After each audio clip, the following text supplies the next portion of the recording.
The following is a special presentation of Tony Kurre Radio. Welcome back to K4Wins, along with the, of course, Coastal Digital Sports Network and Tony Kurre Radio. It's three of us here. Kip is actually off today. He's going to Kalen DeBoer luncheon this morning with the legend. So whenever they get an opportunity to go, whenever they get the chance to rub elbows with Kalen DeBoer, now all of a sudden Kalen's the man because obviously he gets that big victory at Georgia this past week, and everyone's loving Kalen DeBoer again. Of course, they have a very interesting twist going on this weekend against Diego Pavia and those Commodores, who have won 5-0. They're 5-0 for the second time in 80 years going into week 6. So we'll talk about that coming up in a few minutes. It's K Keefer, the second directorship editor of the Las Vegas Sun. Below me, to my right or my left, depending on how you're looking at it, Gregory. He's a handicapper extraordinaire. He's been doing this for nearly 4 decades. He's fantastic. He runs K4Wins.com, K4Wins.com. Before we move on, how are our numbers so far this week? I know we had a lot of Major League Baseball. My Cincinnati Reds, the only team that didn't go 3 games in their series. I know you had LA minus a game and a half. It hurt me. But at least someone won some money off my Cincinnati Reds. Happy they just made the postseason, and next year, look out. Terry Francona's crew perhaps will have an opportunity. I wanted to get right into that. But first, our numbers. What are our numbers? 10-3 this week. We gave some series winners out. Obviously the Dodgers minus 1.5, Detroit, and the Yankees 3-1 because we have the Padres over that, which was not the greatest play in the world, but trying to get a plus. Already laid it out there. Without talking to Case, laid it out there for Milwaukee in the series, especially at the price. Seeing a minus 25 and 30, I was like, good Lord, are you kidding me? I know Case doesn't like it. I knew he wasn't going to, but I do not like the Cubs. I do not like their rotation. They got some good hitters. I just think Milwaukee's pitching gets it done in that situation, and I love them in game 1. 93 and 51 last month. College football, 50 and 18 this year, and year to date, 826 and 444. Case, let's go. Milwaukee, you like it or not? No, I bet Chicago. I think I bet some. I don't remember what price. Maybe like plus 110. I've been skeptical of Milwaukee all year, and I think that I agree that if you poke holes in the Cubs, it's their rotation. But I think despite a 162 game sample, I still think we can get some flukes. I think it's kind of a fluke that Milwaukee finished so much better than them in the standings. And I really think when Milwaukee was at their best, their rotation was really coming together. Now Woodruff's hurt. Peralta's had a great year, but his peripheral numbers, he's kind of overperforming. Obviously I like that they have home field advantage. I think it's going to be really close. I just thought it should be like a pick 'em. And at least when I was digging through the numbers right when they opened, getting the Cubs at a decent plus price was a bet for me. Cubs take the winner-take-all game right there. The first time since 2017 they've done that. And, of course, everyone loves the Chicago Cubs. Why not? You get on the north side of Chicago, and everyone loves when the Chicago Cubs are in the playoffs. So at least I do. I think it's kind of cool. Of course, I also like the Reds being in there, too, just because the Big Red Machine, the first Major League Baseball team ever to take a field, by the way, back in 1869. All right, let's get into some college football. We just mentioned that Kip is going to the Kalen DeBoer lunch. He is beloved around here again. A lot of people are like, yeah, we do love him. That was a huge victory. And, of course, anytime you can knock off a team that's won 33 straight at home like Georgia did, it's a big win for Alabama, and obviously for other reasons because of all the storylines. A huge victory for Alabama. Here they come back into Tuscaloosa, into Bryant-Denny, giving up 10.5. That number is stuck throughout the entire week, man. It's been even money on both sides. I know a lot of your computer programs show the Vanderbilt should probably be like an 8.5, 9-point thing. A lot of public money going on Alabama. Tell me where that line's going, Case. Yeah, I just think we've kind of reached the point where there's interest in both sides. Obviously it opened a little bit higher, which luckily was when I bet Vanderbilt, got banged down right away and has kind of stayed there. And yeah, I think you nailed it. I think the vast majority of the bets are going to be on Alabama. But there's going to be enough big bets, enough little bit sharper action to keep it where it is. I think certainly still, despite all that, this is a big enough game. Alabama, obviously a big enough program that the books will be rooting for Vanderbilt. But yeah, it seems like we've kind of reached the right location. I don't think we'll see any huge movement before kickoff. I would say if I think it's going to move any way, I would think maybe even a little bit less. So maybe if you haven't bet Alabama yet, I would probably just wait. I don't think this is going to 2 touchdowns. See if maybe if someone is waiting for those limits to get bumped up one more time and trying to get even more money down on Vanderbilt and maybe try to buy Alabama at even lower. But you're right, it's been pretty stagnant through the week.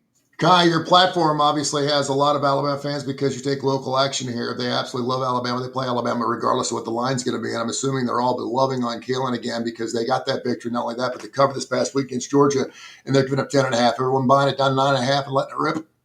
Very, very strange for me looking today. Not a single play on Alabama. The only plays are on Vanderbilt. I hadn't seen it in a long time like that. But at the same time, everybody was on Georgia last week, which I couldn't stand. I even said I liked Alabama before. But, it's very weird. I mean, and people think I'm crazy. I still love Alabama in this point, in this spot. I still love it at 10. If I can get it at 9.5, I like it better. I think Alabama is probably going to go over their team total of 34. But I wouldn't be surprised if Vandy hit their team total 22.5 and got there also. But it could very easily be a 35-24 game. I just think Alabama matches up better this year in a huge revenge spot. And who would have thought going into week 6 that SEC would have 3 top 7 teams that wouldn't be Alabama, Georgia, and LSU? It'd be Ole Miss, Oklahoma, and Texas A&M. Yeah, I mean, it's been crazy. I mean, they're deep this year, and it's pretty amazing. You mentioned that over-under, too, and I saw a pick earlier in the week. The under, I think it was 56.5 at that point. Something just interesting to remember that Vanderbilt, they've been putting up some plays, but big, major plays. They've had some long plays throughout the season, but there's only 5 teams in college football that actually run a slower clock than Vanderbilt. They will use the entire play clock every single time they run the football. In this particular case, they're on the road. They're catching 10.5. They beat them last year. They want to keep the game close. I can certainly see an under happening. I know that you like the over in this particular case, but I'm seeing a lot of unders in that particular case. And Alabama's defense obviously is going to want to short up that based on what happened last year with this particular ball game. So I can see a 24-10, 24-13 game as well. So we'll see what happens in that game. Another game moving big time. Texas, Florida opened up at 6.5. We were talking about all the public money going on. Texas only because Texas preseason number 1. They had the Heisman Trophy hopeful, Arch Manning in there. Obviously, things changed in 6 weeks. Now they're playing a team down the swamp who's 1-3, and that line's fell to 4.5. Case, what's going on? Yeah, I'm kind of kicking myself. I didn't see this coming because earlier in the week I bet Texas minus 6.5. I just thought it should be on the other side of 7, but it's been this way every single week. I mean, dating back to, you can't get much money down on the FCS game, so maybe not Long Island, but every other game Florida has played this year, they've just taken an avalanche of action.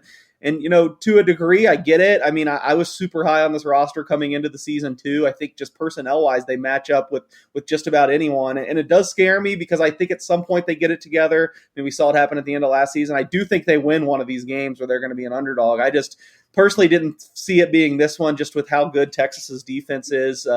We've talked about how bad the offense is and how bad it looks, but I don't know, the defense still looks pretty good to me. They got a bunch of NFL guys. So I just looked at it as, I know Florida got a little bit of a rest, so maybe they're going to come out a little bit better. But I just thought matchup-wise, this is a tough spot to get right. So I still lean Florida here, but it scares me week after week. I mean, Florida's just taking so much action. I do think they come through one of these weeks and win, hopefully, since I got in on the Texas side a little premature, apparently, based on the market. Hopefully it's not this week. But, the Gators continue to get respect, although they haven't really done anything to merit it so far. And I know Kip would sit there and say, and I certainly understand they haven't played anybody. Well, we have to pick ball games. We're handicappers. We're 6 weeks into the season. It doesn't matter. By this time, your eyeballs have been on a team for 6 weeks. You got to figure out what they're all about, regardless of who they're playing and how they play them. And yeah, Texas, plays Ohio State. They play them close. They're on the road. That certainly adds some credence. Now you could sit there and say, well, Ohio State doesn't play anybody. Listen, we go into the season based on all the information we have from the previous season and who they got coming back and all their core skill players, and we make predictions. That's what we do. And so for Texas to only be giving up 4.5 in this particular game, Kai, I would think that would just be the public money would be all over the Longhorns, regardless whether you like them or not. Just looking at because Florida hasn't shown anything yet. What is? I mean, yeah, their schedule's been a little bit more difficult, but they're not getting it done. They've won one game all year. Well, to Case's point, I will tell you, I can tell you exactly when Florida will be the underdog that covers, and that'll be against Tennessee because Tennessee doesn't win at Florida. It hadn't happened, since I've been alive almost. This is a game that I jumped on the under when it was 42.5. I do like both defenses in this situation. I don't love playing unders. A good thing, to give advice to bettors out there. If you play the under, you have to get beat. That's what you got to think of when you go into a game. You play the under, you have to get beat. You don't have to win the game. You have to be beat, which is different when you're playing, against the spread, when you're playing overs, anything like that. Just to think about. Well, hold on. What do you mean? What do you mean? What do you mean you have to get beat? You start out under. I mean, you don't have to get to an over. You start out under, so you have to be beat. There has to be 43 points scored in this game for you to lose. It's not something where you're catching, 4, 5, 6 points, or you're. But I can make the point that if I have the over, I'm always in the game too. You can, yeah, absolutely. And I can remember back in the day, I can't remember who it was in like 9 overtimes. It might have been Arkansas and Ole Miss or LSU and Ole Miss or whatever. And I think I had the over in the game, and it ended in regulation 14-14. And I was in that game. But you're not in that game anymore if you're over-unders in the 50s, because even if they both score and get the 2-point conversion, then once you get to the third overtime, it's only 2 points. So I understand and I agree that you're kind of always in the game, but you also have to be beat. I just think Florida's defense is good enough to slow down Texas the way Manning has been playing, and Texas is going to come in and want to run the ball. I think they'll have a much better offensive game plan than Florida will. I don't give anything of credence to honor Kip to Sunbelt Billy. But I think the defense for both teams will be there, and I think it's a 21-17 game, best case. I think my old protege, Herb Winches, used to always play the overs. You remember old Herbie? Everyone on this page knows Herb Winches, and he's like, man, always play the over because you're always in the game. But you're right. Now you get that third overtime, you're going to have to get it 4 points at a time, and it just doesn't add up quick enough when it used to be 12 for sure. But yeah, another game, and we're kind of flying around here, so feel free to jump in. We'll actually give our plays here before then. We'll jump into the Major League Baseball schedule as well as the NFL as well. On our show, on the starting lineup yesterday, 3 to 4 guys were loving themselves some Clemson. -14 against North Carolina, finally saying this is the team that Dabo gets it right. I'm hearing from the inside out. I obviously have a son there. He doesn't work for the organization, but I do know some people that know Dabo really well, that a lot of guys on the team are kind of throwing the towel in, and that they're going to be going into this game like they have the first 4 games, and that is just kind of like lackadaisical. Yeah, we should win this game. Let's go in there. Let's not get injured. Is this the game case that Clemson gets it right, at least giving up, say, 13.5? You want to buy it? I kind of think so, but I thought so last, or not, I don't know, they might have been off last week. I thought so their last game too, and they went out and lost outright. Yeah. I did bet, not a pretty small bet, but I bet Clemson -13 at open. If this continues, it's hard for me to wrap my head around. As down as I was on Clemson coming into the year, I still would have had their roster quality, and I thought the big hold up with me was I just thought their roster wasn't as good as some of these other schools that have worked the portal for years and just have a higher talent index at this point. Like, the talent on this roster isn't what they were when they were winning national championships. And all that being said, I still would have had them like top 15, 10 to 15 range. So it's hard for me to believe it's fallen off this badly. North Carolina is just kind of a mess. I really liked them. I think 2 weeks ago playing against UCF, who I think very little of. I think it's kind of a year zero for Scott Frost there. They totally turned over the roster, don't really have a very impressive personnel, and UNC just got destroyed by UCF. It wasn't even competitive. So I don't know. If there's one team that I trust to turn it around more, it's Clemson. I know now it's trending towards like 14.5. I probably wouldn't go that far, but if you want to lay 14, I'd say go for it. But if Clemson has another no-show this week, I might have to ban myself from them, because I've tried to catch I've tried to catch them on the come up now a few weeks in a row, and it seems like your reports it checks out with the eye test. Just seems like something is wrong over there. Someone threw this out at me earlier. The line before the season started in this game was 12, and you would think, wow, it should be a lot higher. No, it's because North Carolina is a lot worse than we thought they were going to be, and Clemson's a lot worse than they're going to be. So it's actually higher than it was during the opening season. Kai, you got a take on this? I just can't bet on a coach who seems to be better at dating college kids than coaching them. I just can't do it. I knew you'd have something there for sure. Kentucky, Georgia. As we fly around the SEC, the Georgia Bulldogs, obviously, they look really good in the second half. Gave up the goose egg to Alabama. That defense, did they get it right? And all of a sudden, the Kentucky Wildcats coming in between the hedges, catching 20.5. It's been sticking around 20.5, 48.5 is the over-under for the entire game. Kai, the Georgia Bulldogs, did they get right this weekend? I would absolutely love Georgia if it wasn't an 11 o'clock game. Historically, I go back to the same thing I say with Clemson. With Georgia, And it's generally their non-conference games. But at 11 o'clock, they start super slow and suck. I would play, and I think I have not looked at the first half total. That game, I think the total in the game is 48.5. I would probably lean, if you've got a 26-point first half total, I'd lean to the under there. I don't know that Kentucky will score during the game at all, but I just like that game to start slow. Both teams are going to run the ball, and I would go that way. Georgia's going to win the game. I don't think it's going to be, close. I just don't know if I can give up 20. If it was a 2:30 game, a 6 o'clock game, any of that, I would be all over it. But 11 o'clock, I'm just going to play the first half under and go from there. In case, of course, all's not lost for the Georgia Bulldogs, the defending SEC champions. They're sitting there 3-1. They've got a Kentucky game between the hedges. They can get ripe as well, right? Yeah, they could. I've got nothing on this game. I don't even remember if you go to LasVegasSun.com, I handicap every game. I don't even know which side I ended up picking. It would have been a guess either way. I've been super down on Georgia going. I think I picked them in the SEC championship, which went well. And then I was thinking the other day, I've bet against them every single game since, other than like Austin P. And I guess I can go low blow and needle him. He's not here. Kip almost always disagrees with me. He'll say he's not biased when he's picked, but he always picks Georgia. The Alabama game, we really disagreed on Notre Dame last year. So I don't know. I've had a little better read on the Bulldogs than their biggest fan on our show. But here, I don't know what he thinks of this game. I'd be interested. He didn't send anything over. Maybe it's a time to buy Georgia because it's the first time in, like I said, probably 5 or 6 games now where I don't really show value against them. I have this right around where the number is. Looks like once I put a lot of things together, I had it 19.5, maybe a little bit higher than that if you go with my first read. So, man, I don't know. Georgia usually owns Kentucky, but I'm just not as high. I'm just not as high on this year's Bulldogs in the past. I'm not a big Gunnar Stockton guy. Kentucky plays just a good enough defense that I feel like they could hold them in front. I'm just saying a lot to say. I have nothing on this game. I don't really know what direction to go. Well, love the show. South Carolina did to them. I mean, look what South Carolina did to Kentucky. Who's a better team, Georgia or South Carolina? There's no doubt. Yeah. I mean, and I can't, somebody here picked South Carolina for the playoffs. Yeah, and I can't figure out South. Well, I took Kentucky plus the 6 this past week, and all of a sudden South Carolina shows up. I can't figure them out. I'm done. You're right with Beamer ball, man. I'm 0 for 2 on Clemson and South Carolina. I'm just staying off the whole fucking state is what I am. I'm just staying away from that entire state of college football because they don't know what the hell they're doing over there. I am blessed enough to do a show with both of you guys, the starting lineup, and of course, along with Kip Keefer every Saturday morning, 10:30, 11 o'clock. So I get your plays a little earlier in the week. So I kind of know where you guys are going, but people here on K4Wins, they don't. And so I want to go around the horn because we always run out of time. We're going to start with Kai. Throw out some of your 2, 3, 4 best plays you've got.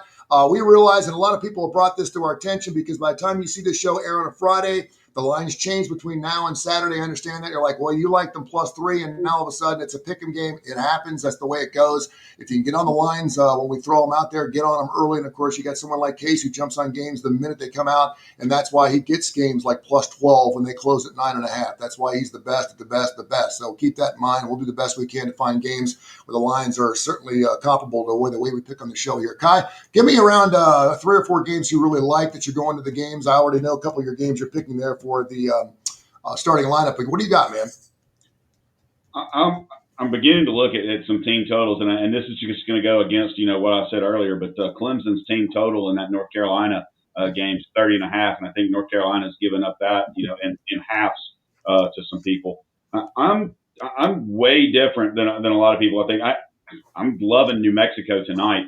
+3 at San Jose State. I really like what they've been doing. I know we talked about Delaware and Western Kentucky on Tuesday. I completely flipped on that because with McElvore for Western Kentucky, the way he's been slinging the ball around, I've really liked Delaware early on. We've given some of those plays, and it's kind of out there. I do think Kansas State over their team total, 27.5 at Baylor, is one of my favorite plays of the day. Jackson Arnold ran all over Baylor. Avery Johnson, I think, is a better running quarterback than him. I think they're going to line up to run the ball. I'm really, really, really liking that play moving forward. Just looking at some of these, Washington being 6.5 at Maryland is kind of strange, but I like Maryland's team total under 28 at home against Washington. They held up. What a weird line, too, just after the Ohio State game. I totally agree with that. It's fun to look at those games and how they change from online to continue. That's really good. Smelly fish. there's some smelly fish out there with a lot of movement. Eastern Michigan and Buffalo line moved 3 points to the over already. Some of the smaller games. But I got a question for y'all. I want to see if either one of y'all can get this. We need to do something where for somebody watching, maybe they can email or something and get a month of our plays or something. What team is predicted to go 0-12 in college football and will be at least a 16-point underdog in the remainder of their games? UCLA. Yeah. Great job, Nico. Good decision, buddy. Well, yeah, and that is one game that I absolutely love this weekend. You look at Penn State and what James Franklin's done. He's 40-25 against the spread in games he's favored by 10 or more games, or 10 or more points, should I say. Since he's been at Penn State, he is 9-2-1 in games after he's had a loss straight up against the spread, and they're going to get up 24.5 points, and he will make it fat, man. He is. If you look at some of his last, he has no problem running up the line on a game like this. He has gone to the whip, and I think UCLA, they're finished. They're done. They're not going to win a football game this year, and I love Penn State minus 24.5. You got some thoughts on that case? It's another game I have nothing on. I mean, I just I don't disagree with you. There's no way you can back UCLA right now. What a mess. Although I did back them last week at Northwestern and somehow got away with it, even though I think Northwestern went up maybe 17-0 or something, but UCLA slid in the back door.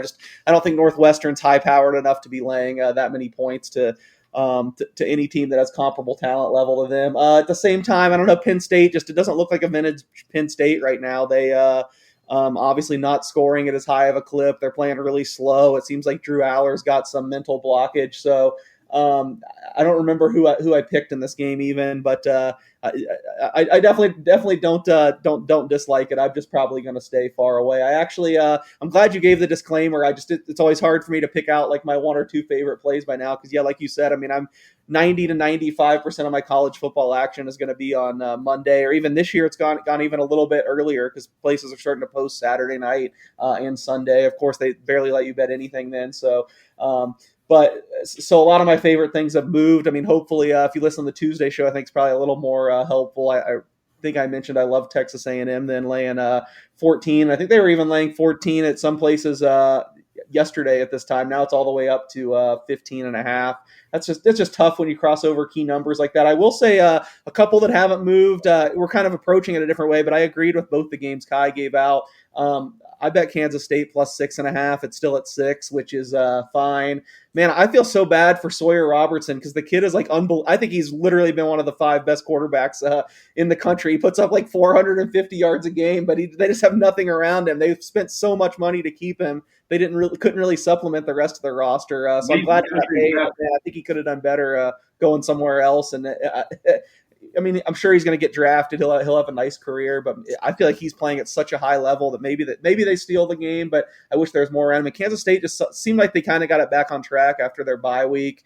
Dylan Edwards, their big running back they got in the transfer portal, who got hurt muffing the punt in the very first game in Ireland. He was finally back. I think he ran for like 120 yards and is a threat in the pass game too. So kind of seems like Kansas State got right. They've burned me a lot this year, though, so I'm a little bit worried, but I agree with Kyle. I like Kansas State in that one. And I also bet Washington earlier in the week. I think I laid 5. It's now 6.5, which if it's below 7, it's probably fine.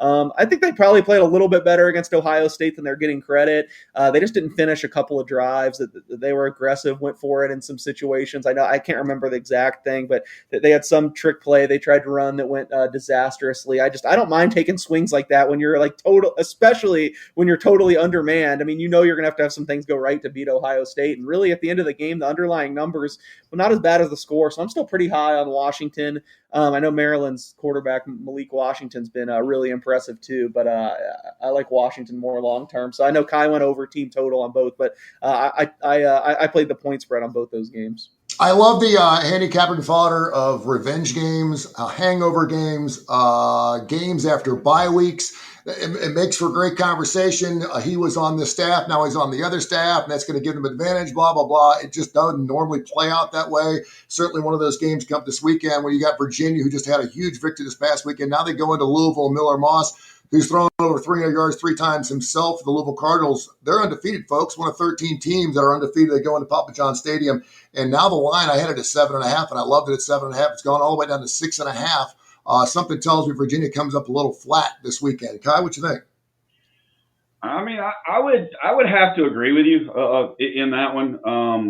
I've looked at it. It's not something that's just, I'm not going to say it hasn't jumped out at me. It has.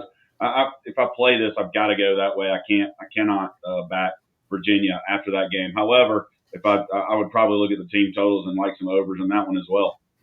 Yeah, that's one of my big plays this weekend. I love the Louisville Cardinals, and I love them minus 6.5. I'm going to jump on it right after the show here. Also, another game that's really interesting. We talked about this on Tuesday. A lot of people aren't talking about this in this part of the country, but they should be. A pair of 4-0 teams, Texas Tech and Houston. That was an 11.5 point ball game, not 1.5, but 1.5. Texas Tech minus 11.5. Has that line moved much? And to have two teams undefeated, I don't care who you played. It's good football at week 6. Yeah, no, it has not moved a ton. Even actually, I see a couple places here today. It's 13. It's back to 12.5 at Circa, which is probably taking the biggest bets right now. You mentioned 2 games I know Kip likes. I know Kip is on Louisville with you, and he's also on Houston with me. I bet Houston 12.5, which is still readily available. I mean, this is a game I could absolutely get curb stomped here because Texas Tech has looked incredible. But I don't know. Sometimes it's not every week they're going to look like a national championship contender. I feel like there's going to be ebbs and flows in the season, and I have a lot of respect for the Houston program. I think Willie Fritz has it headed in the right direction. I think Wegman looks really, really good this year. He looks like he's in better shape. He's in an offense that's built around him, and I just look at them being at home. I think I mentioned it on Tuesday, but this is like the program's biggest home game maybe ever. Now they're in a power conference taking on a team that's a huge favorite to win the Big 12. Definitely feel like there's some long tails, as we say, I guess in the statistical community. Like this could go very wrong, and Texas Tech could stomp them. But I just see more outcomes where it's a closer game. I think Texas Tech has a lot of injuries too. I haven't looked since I bet it earlier in the week if Baron Morton, their quarterback, is going to play, but he didn't play the second half against Utah a couple weeks ago. I know the backups played really well. That they have depth everywhere, which is a luxury this time in college football. But you do look at the injuries; they have a lot of guys out. Houston probably a little bit healthier. So, Kip and I are aligned on this one. We both like Houston getting the big number of points. So we'll cross our fingers and hope for the best. K4Wins.com, K4Wins.com, 50 and 18 in college football so far this year. We've been absolutely on fire, and I love this ABC 3340 thing. We're actually doing a local show. We're actually getting better now that there's a college game dance because Kip Keefer and Tony Kurre are live, and of course we're local. Kai Gregory in that case is also on the show with his heaters from the desert every single week, and we are just picking out of our brains. We have, of course, the Kentucky-Georgia game on early, then Alabama-Vanderbilt, then that nighttime game. I love it, man. Saturday night, grilling out. Kids are down for the day. They've been out by the pool doing whatever all day. All of a sudden, you got Miami and FSU, man. I love this matchup. It's always been good. We mentioned, back in the late 80s, early 90s with Larry Coker and the Bobby Bowden days. Whoever won this football game had the inside track to win a national title. If you lost, you were out. And all of a sudden, we've got a little bit more wiggle room when it comes to losses. This game, 4.5, I'm seeing this morning. Kai, is that what you see right now for the Miami Hurricanes? And, of course, that's a team, we'll get to Case last year. That's a team that Case has been all over all year long. Yeah, I got to go backwards for a second. I think the best play in that Houston-Texas Tech game, to me, is Houston over their team total of 19. People don't understand that their offense has been clicking. I know Texas Tech, shut down Utah, okay?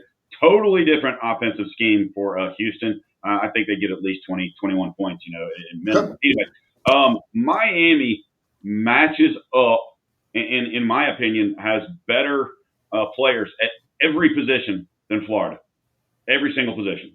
There's no way if I play this game, I'm not taking Miami. I get it at Florida State. Florida State's had their big game against Alabama. Florida State's coming off a loss against Virginia. Oh, this line's dropping. Oh, it's perfect spot. It's perfect spot. It's perfect spot. Miami by 10.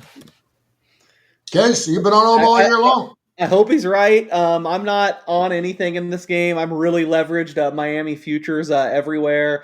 I totally agree that Miami's personnel just blows away Florida State's, in my opinion. But I would have said that week 1 too, and we saw what Florida State did to Alabama back then. I also feel like it is kind of a throwback, and you said it used to be one team is eliminated. I know it's probably not quite that, but I feel like Florida State really, really needs to win this game, or they're all but eliminated. I know it'll still only be 2 losses, but you just look at the rest of their schedule with how down Clemson is and some of the other games that you thought would be decent wins.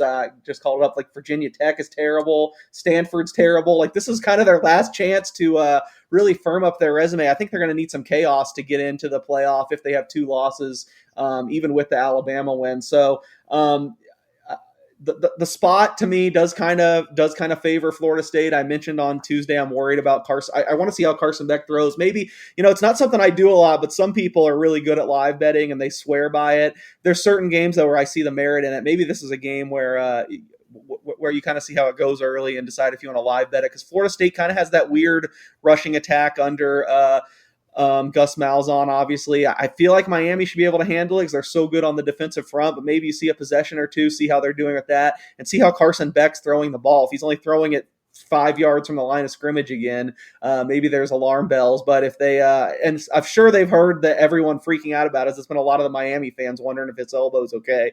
If they come out and they're chucking it downfield to prove a point, then maybe you feel a little bit safer diving in with Miami. But the number's right about what I made it. I'm just going to lean back on all the hurricane stuff I have long term and hope Kai is right and they can cruise in this game. If you are looking for inside information, you're trying to find someone that's got something from the locker room or whatever, I do have a little nugget here for what it's worth, and it's hard to do that because they're 2-2, and obviously this is going to be the game of the year for Trent Dilfer and the UAB Blazers. It is. If he wins this game, he's 3-2, and he's got a chance to go over his 4.5 and possibly make a bowl game. This is the only way he's going to make a bowl game, is to win these type of games. That line up at a 7.5 is now down to 6.5, and what I'm hearing is because the Gov showed down, and of course they are no longer in business. Way to go, senators and House members. We appreciate all the hard work you're doing for us here as citizens of the United States of America. That Army is just demoralized. Now, I'm also hearing that UAB is not in the best of spots either. I hear Trent Dilfer is up to about here with, of course, his not only his coaching staff, but people inside the organization of UAB. They're catching 6.5. I did play the under 57.5 when this game opened up. It's down to 56.5 right now. So if you're looking for something to play, you're going to be in town, you're going to Protective 11 o'clock tomorrow morning, and you want to see some light. And by the way, they're giving away football tickets for that game. Go down there and check it out. It should be a beautiful day. Be checking out some college football, UAB. Plus the 6.5, maybe up to the 7 against Army going on. Kai, you also picked on our show Iowa State, the Cyclones, 5-0, one of 13 teams still undefeated going into Bearcat land in Cincinnati. And that's another one of those, wait a minute, they're undefeated and they're catching 1.5 at the Bearcats. Is that correct? Cincinnati's been playing well. And this is a tough game for Iowa State. And I could see it either way. I would be interested to see what Case's number is on that game. But early game going into Cincinnati, it's not like I think Iowa State's going to go in there and win by 14.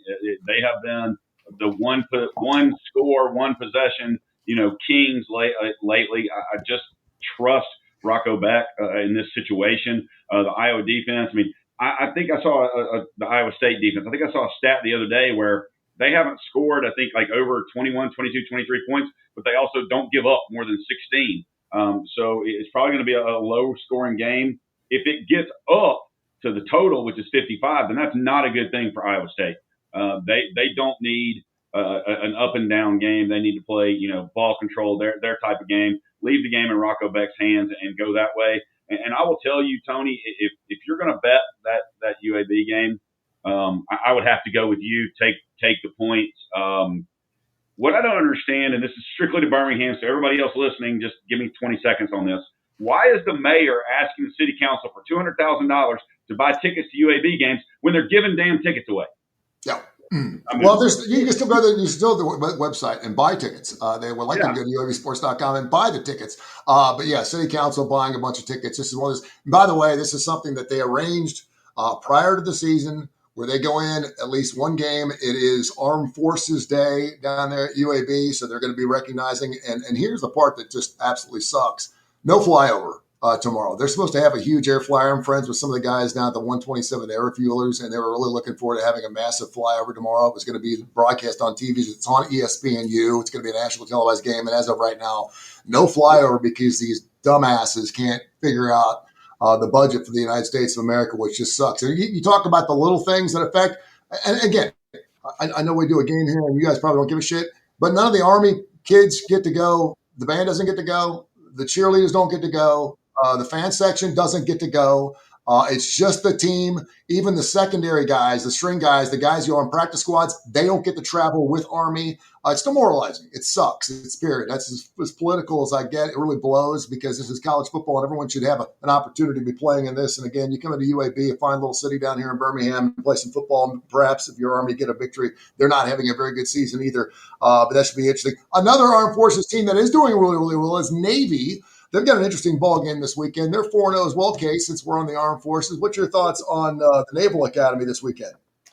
Yeah, we've seen them take some action too. Unfortunately, both these games are games where I do have the better of the number. I think you might have dropped on Tuesday, Tony, but you were talking about UAB, and I did bet UAB plus 7.5 in that game. I think going to 6.5 is a little bit to me, even pump the brakes. But if it goes to 7, I've just been betting against Army all year. I think they're kind of in a rebuild. I think people are slow to catch on when these service academies are in a rebuild, as they're usually so consistent. Air Force is a team I've been dead wrong about. I was really high on them coming into the year. I thought they could challenge for the Mountain West, and it's just defensively, they're one of the worst teams in the nation. I mean, they just cannot stop anyone. So I jumped on a smaller bet, but I jumped on Navy minus 10.5 because I never really trust my numbers with service academies either, just because obviously they run different offenses and they play so slow that I feel like they kind of throw the normal the normal success rate and analytics out of whack. But I made it Navy minus 16 again.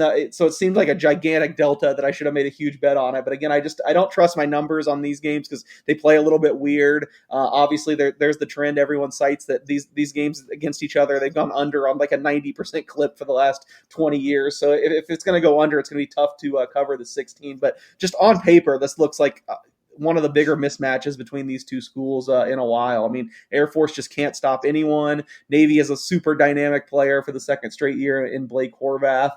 So at 12.5, which I see right now, it'd still be a lean to Navy. I would just tread lightly because the service academy games kind of play strange. And if UAB gets back to 7, I might like that better than anything in this game. And I know since Kai asked, I haven't bet the Cincinnati game. I slightly leaned the other way. I made it Cincinnati minus 1, which is right where the numbers is. I am a little bit worried. I do know Iowa State's offense has come through and made the plays when they need to, made the drives, but I really think they've been more defensively led this year. You look, their defense has been so good, and they have a lot of guys hurt there. I think they have like 3 other starting 4 defensive backs aren't going to play. Sorsby hasn't been great for Cincinnati, but he can get it done too. So nothing there for me. I get it that Iowa State just seems super trustworthy when you have to have it. This might be another game where they have to have it. I do think it'll be close coming down to the wire. You got a boy in the Armed Forces, Kai. We thank him for all of his service. You have any thoughts on any of the Armed Forces games this weekend?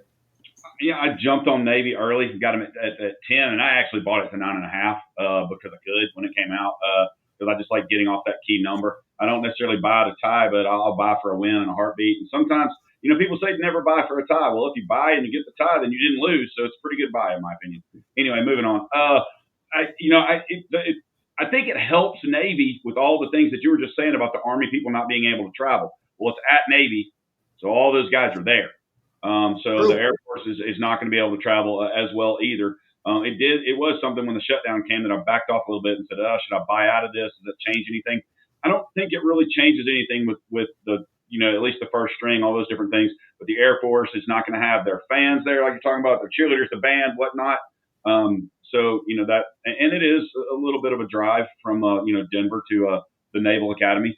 And it's obviously a flight. But, yeah, I would have to trust Blake Horvath in this situation. And the fact that, just like Case was talking about, Air Force's defense seems to suck. Yeah, and Blake Horvath, I've been watching him the last couple of years. Last year he was fantastic. He's fun to watch, man. He is fun. I don't know if you remember, last year somebody on this podcast was all over Navy and even took them plus 14 at Notre Dame and was talking about how great Navy was. And then the other 3 people on the podcast was like, you're an idiot. Navy has no chance. And I was an idiot. There's a lot of people. Had a pretty good year. Pretty good year. Yeah. Don't be boohooing on yourself. Don't do a pour me another. We ain't on to you. You know what? Since you brought up Notre Dame too, a team that you actually had going to the playoffs, Boise State. They're actually catching 22 against a 2-2 Notre Dame team. Again, this is one of those anomalies where it doesn't surprise us that they started the season 0-2 just based on their schedule, but still, and they're favored to win the rest of their games. I'll throw it out right now. Notre Dame, first of all, if they win out, are they a playoff team? And second of all, do they win out? Case? Good thing Kip's not here. I don't know how you guys will respond, but Kip would be shaking his head and mad at me. If you're a playoff team right now, you better hope Notre Dame doesn't not lose a game and get into the playoffs. I think they're the team no one should want to play. I mean, they almost won though. It took a meltdown against Texas A&M, and they almost beat Miami in Miami with breaking in a new quarterback and all these new players kind of banged up. To me, it seems like they're so good at every position. I think they're really a terrifying force. I feel like if they went out, they probably get in. I think you look at the betting market, and it's still like almost a pick 'em for them to do it. I feel like all these other teams are so close that I know I kind of said the opposite with Florida State. I said Florida State would need some chaos, but I kind of feel like some chaos is going to happen. And then we still know they're the brand name. We still know money talks. I feel like people are going to want to watch them. So I feel like if they went out, they will be in. And I know it's hard to say right now the team's going to win 7 or 8 games, but I'm as high on Notre Dame right now as any team in the nation, and I think they could be a real force if they get in, and I definitely see a path to it happening. Well, it should tell you something. Obviously, a 2-2 team giving up 22 points to a team. 100% agree. Yeah. 100% agree.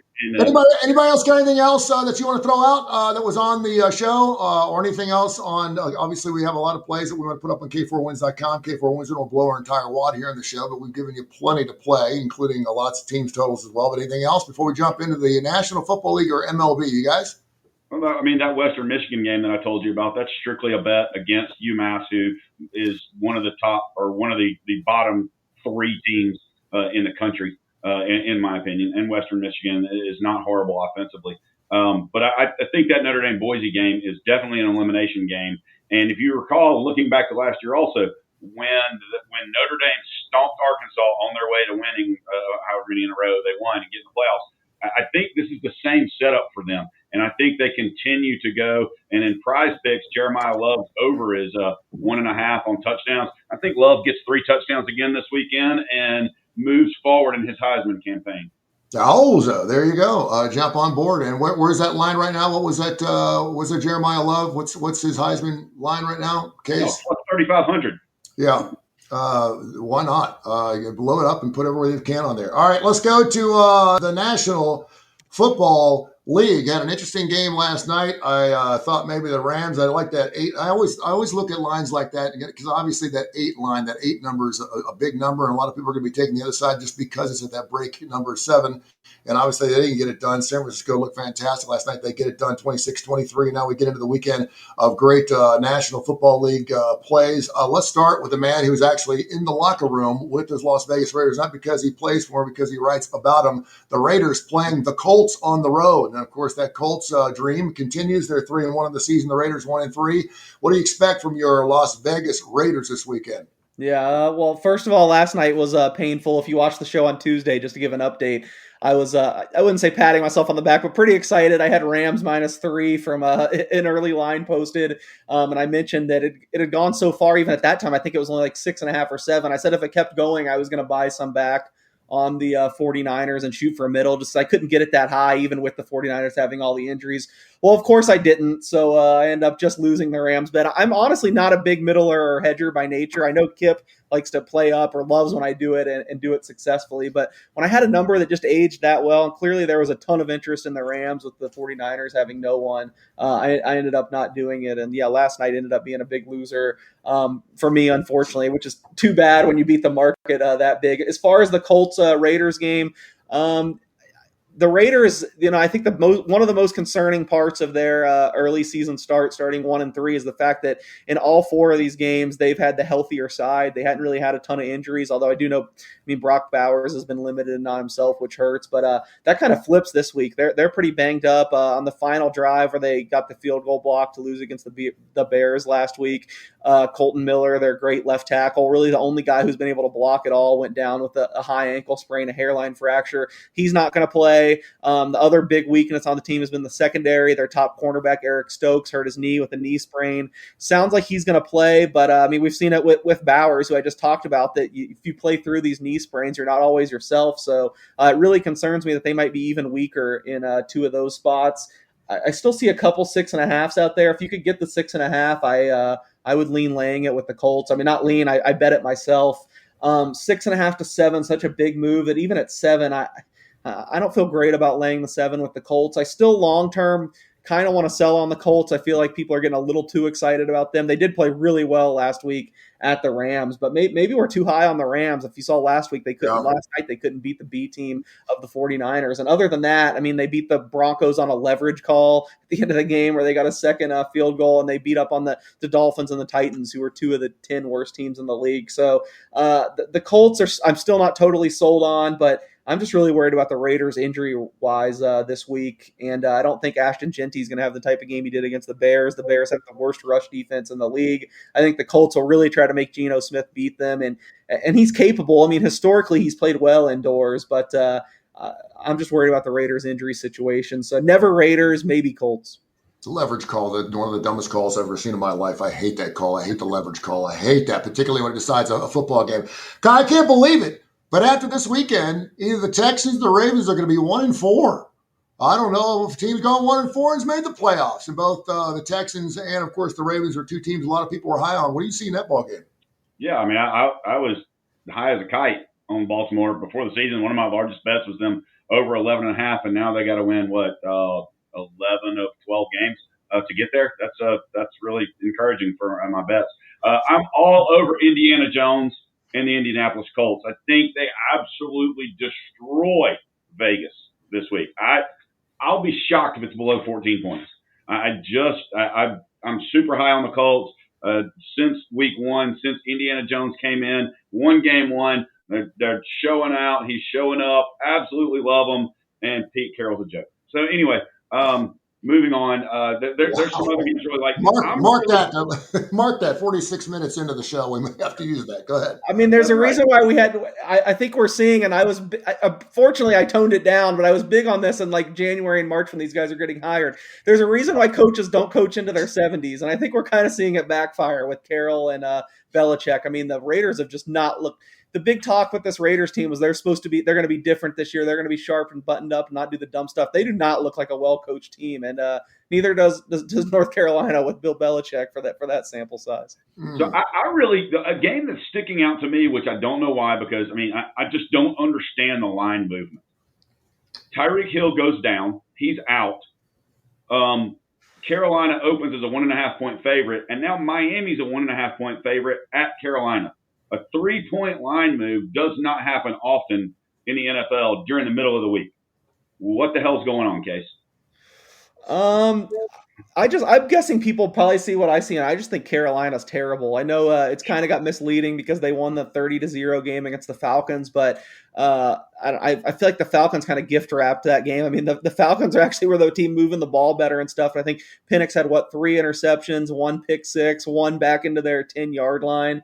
It does scare me without Tyreek Hill, and I know that the Dolphins' defense is nothing to write home about, certainly. But I think you've seen money come in against Carolina like every week, and certainly I've been part of it.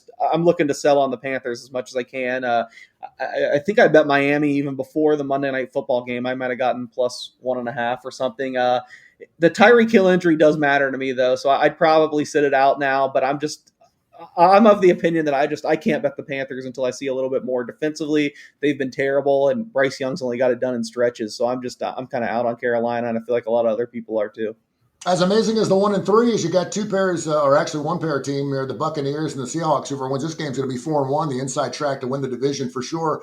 The Bucs catching 3. Baker's been doing everything right, man. He's the guy that everyone wanted to see in Cleveland. He didn't show up there, but he's been fun to watch down there in Florida. That people are loving him. Case, what do you think about the Seahawks and the Buccaneers? I talked about this on the starting lineup, which you'll see tomorrow. It's a little bit different now because the line has moved. This is technically the biggest bet I've made this football season on one side. and that would be Seattle -1 when it opened. I just could not believe they opened as a 1-point favorite at home against this banged up Buccaneers team who, I mean, I know they got some guys back. They got Godwin back. I think Wirfs played last week, I believe, but not himself. But Evans is still down. Bucky Irving's not playing this week. They got a bunch of defensive injuries, and I don't know why everyone's so skeptical of Seattle. They've been unbelievable this year. They're defensively, I think they lead the league in a much. Special teams, they've been, I think they've had a lot of hidden value from their special team. And offensively, yeah, they're not going to blow you away, but they haven't been bad either. I mean, they've taken care of the ball. They've been about a league average in most things. Seattle, traditionally one of the better home field advantages in football. I could not believe when they opened -1. I mean, that implies that Tampa Bay is the better team on a neutral field. And I just think, especially in the current state with the injuries, I could not get there. You mentioned 3, still split between 3, 3.5. If you could still get a 3, I certainly like Seattle. Not quite as shocked as when it was 1, but man, I think Seattle's really undervalued right now. And usually when that happens in the NFL, it doesn't happen for long. So I'd jump on while you can. Got a phone call last night from a good friend of mine. He rented a Thrasher Brothers bus. Kai, you know him. And he's got 30 tickets to the Bengals-Lions game tomorrow that kicks off in the late window, and said, I got you a pair of tickets if you want them. And I said, I know exactly what's going to happen in that ball game. First of all, they're catching 10.5. You're going to drive 8 hours in a Thrasher. And listen, half the fun is getting up there, drinking the whole way up and drinking the whole way back. No one gives a damn. Everyone's taking off Monday. I get that. But you know you're going to get up there. They've only scored 13 points the last 2 games the Bengals have. They're playing, obviously, a team a lot of people think could go to the Super Bowl. It's 10.5. They're going to get inside that number somehow because they are on the road. The Lions are. They'll lose by 7, but it'll be a shitty game. It'll be a horrible game. They'll end up scoring 16 points. They'll lose like 20-16. They're not only going to lose the game, which obviously is going to kill the Bengals, but it's not going to be fun to watch. You're going to be making it a 16-hour drive up and back to see the Cincinnati Bengals lose this week. Am I wrong? Either one of you is? I would probably guess it goes the same way. I mean, I don't think the Bengals are going to win, but it's hard to lay 10.5 on the road. And man, they can't possibly be as bad as they are the last 2 weeks, could they? Although Detroit's defense this is a really tough schedule for Jake Browning to jump into with Vikings, Broncos, Bengals. Get him out of the shotgun. Get him out of the shotgun. Joe Burrow runs that shotgun like 83% of the time, and he's been in the league for 5-6 years. He knows how to do that. He ran shotgun at LSU. But you cannot put Jake Browning, because basically it's amazing because when you put someone in a shotgun, you're wanting to spread out the defense, right? If you watch the last 2 weeks, when they put Jake Browning in a shotgun, there are 9 guys on the line because they can't run the football. So they love seeing him in the shotgun. They're just firing off at him left and right. I don't know how many sacks they've had the last 2 weeks. You want to talk about some bad coaching? Coach Zach needs to go. He needs to go right now. I will take Pete Carroll all day over Coach Zach right now in Cincinnati. Please make that happen. Please. Yes, I'd take a 70. I'd take Bill Belichick over Coach Zach right now just because he's bringing his girlfriend with him. All right, we got to move you from talking out of your ass onto another, another subject or anything. I do the line's moving where I want it to because I like the under in this game. And everything says I'm crazy, but I like the under because 2 teams are I don't know. Now, Jake Browning could show up, and if Jake Browning puts up 28, then it's not going to go under because Detroit will go back and forth with them. But I think Detroit will be just fine running the ball in this game against Cincinnati and winning the game 21-10, and they'd be happy. As long as they don't lose the turnover battle like 4-0, there's no reason why Detroit shouldn't win this game. And now you get over the 10.5. It just pisses me off because for the first time ever, the Bengals start the season 2-0. We're feeling all good, and then they lose their quarterback, and he's gone until December. It pisses me off. Speaking of the devil, the Cincinnati Reds also got bounced after 2 games against the LA Dodgers. I know you had the Dodgers -1.5 games, and you picked up that bet, Kai. So very nice. You're a baseball guy. Tell us where we're at in Major League Baseball, and of course, all the leagues or all the series going into Game 3s, which is really exciting. I got to be honest with you. I'm not saying this because the Reds just lost 2-0, but I would like to see, if you're going to play a 162-game schedule, just go 5-game series or 7-game series right off the bat. Because if you do play a short series and you're bouncing the LA Dodgers, they didn't. But you're bouncing the LA Dodgers. You're bouncing one of the best teams in baseball just because of a short series and maybe a night where you just didn't have the bats. So go to a 5 or 7 game series in that first series. Baseball will win. They'll take the money. I mean, what's an extra? You're already playing till November. So what's wrong playing another couple of ball games? So that would be my thought to Bamford and those guys in Major League Baseball. Your thoughts? And not all 3 games at one spot. I mean, exactly. I just think that's stupid. Go 2-2-1. Go 2-2-1. Be done with it. Well, if you're going to play 3, go 1-1-1. I mean, I don't really care. But the Toronto Yankees matchup is the most intriguing AL matchup. The most intriguing NL matchup, in my opinion, even though we differ on the other one, is the Phillies and the Dodgers. The Dodgers, I think, have the pitching. The Phillies, I think, have the team that seems to make the plays when it matters. They seem to get the key hits. The Dodgers, where they rely more on the long ball, and I know that Philly hits a lot of home runs. I understand that. I just like the way the Phillies lineup matches up. I'm trying to talk myself out of a series bet and going game to game. I like the Phillies. I really do. I like Toronto over the Yankees, but I'm kind of wondering if it's a hard bet for just how much I hate this freaking Yankees. But when I look at the managers and I see Aaron Boone in the Yankees dugout, then whoever is coaching against him has to have the upper hand. So I like that. Like I said, I love Milwaukee, but I've loved what Milwaukee's done all season. They've had some bad runs, but during the season, they have looked like one of the best teams in Major League Baseball to me. And the other one, which I think is not going to go very long, is Seattle. I think Seattle rolls quickly. Maybe not a sweep, but pretty damn close.